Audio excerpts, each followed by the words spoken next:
मैं जमाल सईद, नवाब कोठी, दीघा, पटना से। मैं पिछली क्लास में मैंने बताया था होटल का कुछ एक कंसर्निंग कुछ वोकैब्युलरीज़ में मैंने बात की थी। मैंने कुछ बॉडी साउंड्स के बारे में बात किया था। उसी के साथ-साथ इसमें जो होटल्स से कंसर्निंग जो वर्ड्स मैंने दिए थे, उसी में कुछ और भी वर्ड्स हम ऐड कर रहे हैं। जिसका भी जानना ज़रूरी है क्योंकि हमारा वीडियो ज़्यादा लंबा ना हो, इसको हमने ब्रेक किया वहाँ पे और एक तीसरा वीडियो बनाने की कोशिश की है। वो क्या है, एक वर्ड आता है वेंडिंग मशीन। अब देखा होगा बड़ा हमेशा जो है कहीं काम करते होंगे, तो वहाँ पे एक रखा लगा रहता है जिसमें चिप्स है, वाटर है या फिर उसमें टॉफ़ीज़ है या ऐसी दूसरी चीज़ें टी है, अलग-अलग चीज़ें हैं। तो आप उसमें ₹1 या ₹10 उसमें लिखा रहता है, जो कॉइन उसमें डालेंगे, है ना? जिस कंट्री में वहाँ लगा रहता है, उस कंट्री के अंदर वो कॉइन डालेंगे, है ना? या फिर अगर रुपया है तो रुपया डालेंगे, तो फिर जो चीज़ आपको चाहिए वो ऑटोमेटिक निकल के चाली या चला आता है बाहर से और फिर आप लेकर के आप खाते-पीते हैं या पीते हैं। तो उसमें बेवरेज आइटम भी रहता है और एडिबल आइटम्स भी रहता है। आप अलग-अलग जगह उस मशीन को हम कहते हैं vending machine, vending vending machine. जानना चाहिए, इस्तेमाल हम करते हैं, हम जाते भी हैं, ₹1 डालते हैं, ₹10 डालते हैं, ₹5 डालते हैं, पानी निकल आता है या फिर आपको चाय पीना है तो चाय का कप नीचे लगा रहता है, आप वहाँ से निकाल लेते हैं।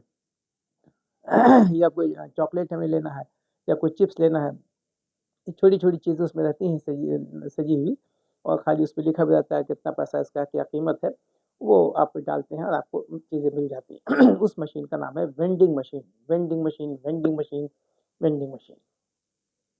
उसी तरह से होटल में आप जाएँगे तो देखेंगे कि एक रूम ऐसा होगा, आपको एक ऐसा रूम चाहिए, जो मेरी फैमिली है जिसमें जेंट्स एक रूम में रहें और एक रूम में लेडीज़ रहें।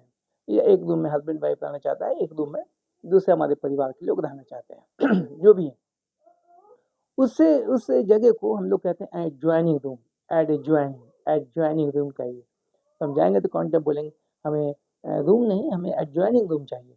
तो 2 रूम जो अटैच है एक-दूसरे से, 2 रूम है, उसमें एक दरवाज़ा होगा, लोग अंदर से उधर आना-जाना कर सकते हैं, उनकी अपनी फैमिली होती है या जो भी है, तो उस रूम को जो कहते हैं, उसको कहते हैं एडजॉइनिंग मतलब सटा हुआ रूम, दोनों रूम एक-दूसरे से सटा हुआ है, उसी एडजॉइनिंग से एडजेसेंट बना है।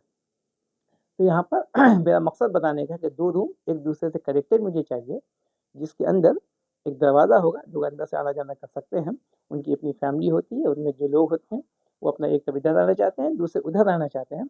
उसके लिए हमको कहना होता है कि हमें एडजॉइनिंग रूम वाला चाहिए, तो आपको दे देता है। उसी तरह से हम जाते हैं रूम में तो हम आ गए, अब हमको खाना-पीना भी है, तो हम फटाक से कहते हैं कि साहब कोई मेनू ब्रोशर दे दीजिए। मेनू और ब्रोशर था सर हमको दिखाइए क्या-क्या है। तो मेनू का मतलब हो गया खाने में क्या-क्या है, क्या-क्या आइटम्स आपके यहाँ बनता है। तो अब वो तो मालूम हो गया कि हमारे यहाँ भाई ये सारी चीज़ें हैं, है ना? चिकन बिरयानी है, मटन बिरयानी है, ये है, वो है, ये सारी चीज़ें हमारे यहाँ मौजूद हैं। तो आपको बताएगा मेनू ये सारा। ब्रोशर क्या हुआ एक बुक है, एक बुकलेट है, 3-4 पेज का, 1 पेज का, 10 पेज का, 6 पेज का जो भी है, वो आपको देगा। वो अच्छे प्रिंट में जो है सब कुछ लिखा रहता है। तमाम चीज़ जो उसके यहाँ मुहैया है, वो उसमें लिखी रहती है। उसका प्राइस लिखा होता है, उसको कहते हैं ब्रोशर। उस पेज को, उस बुक को, उस बुकलेट को, वो जो 3 पेज, 4 पेज का या फ़ोल्ड वाला भी होता है, पेज वाइज़ भी होता है, उसको कहते हैं बुकलेट। तो हम कहते हैं सॉरी, उसको कहते हैं ब्रोशर। तो हम कहते हैं भाई मीनू और ब्रोशर दे दीजिए। तो जानेंगे तब तो कहेंगे कि मीनू एंड ब्रोशर का हमें ब्रोशर बताइए क्या-क्या है? वो आपको वो बुक जो है, वो जो बुकलेट है, वो आपको ला के दे देगा। आप उसको देखिए, क्या मँगाना है, क्या ऑर्डर करना है, हम उसी हिसाब से ऑर्डर करते हैं। उसको कहते हैं मीनू एंड ब्रोशर। उसी तरह से वेंडिंग मशीन भी आप जान गए। एक गलती और होती है, वहाँ जब जाते हैं शादी में या ब्याह में या हमारे यहाँ होटल्स में, इंतज़ाम किस चीज़ का ऐसा होटल भाई बुफ़े है, बुफ़े। लिखते क्या है बताना मेरा मकसद ये था इस वर्ड को कि लिखा रहता है बुफेट, BUFFET। अगर नहीं आपको मालूम होगा तो आप इसको बुफेट ही पढ़ेंगे, बफेट पढ़ेंगे, बुफेट पढ़ेंगे, लेकिन एक्चुअली ये पढ़ा जाता है, इसका प्रोनाउंसिएशन जो है वो बुफे है, ये बुफेट नहीं है। लिखते हैं बुफेट और इसका उच्चारण जो हम करते हैं, जो प्रोनाउंसिएशन है वो बुफे है। वो आप समझ गए? कि हमको क्या मन जिसमें खड़े होकर लोग खाना खाते हैं। हमारा लाइव काउंटर होता है, हमारा लाइव किचन होता है, जहाँ लोग सर्व कर रहे होते हैं, जहाँ हर चीज़ पक रही होती हैं और हम उस काउंटर पे जाते हैं, भाई लाइव काउंटर है, ये लाइव किचन है, अब जाइए वहाँ से खाना ले लीजिए, है ना। बुफे सिस्टम है, यहाँ पर कोई अलग से ये नहीं है, खाना स्टार्ट हो चुका है, लाइव काउंटर है, ये लाइव किचन है। हम अपना प्लेट लेते हैं, क्वार्टर प्लेट, फुल प्लेट और जो भी है अपना फोर्सेप्स वगैरह है, स्पून वगैरह लेते हैं, आपको जो कुछ चाहिए खड़े खड़े जाके हम लेते हैं, खाते हैं, उसको कहते हैं बुफे। जो हम लोग खड़े खड़े जो हम लोग अपना खाते पीते हैं, तो उसको कहते हैं बुफे। लिखते हैं बुफेट, पढ़ते हैं हम बुफे। होप कि आप मेरी बात समझ रहे होंगे।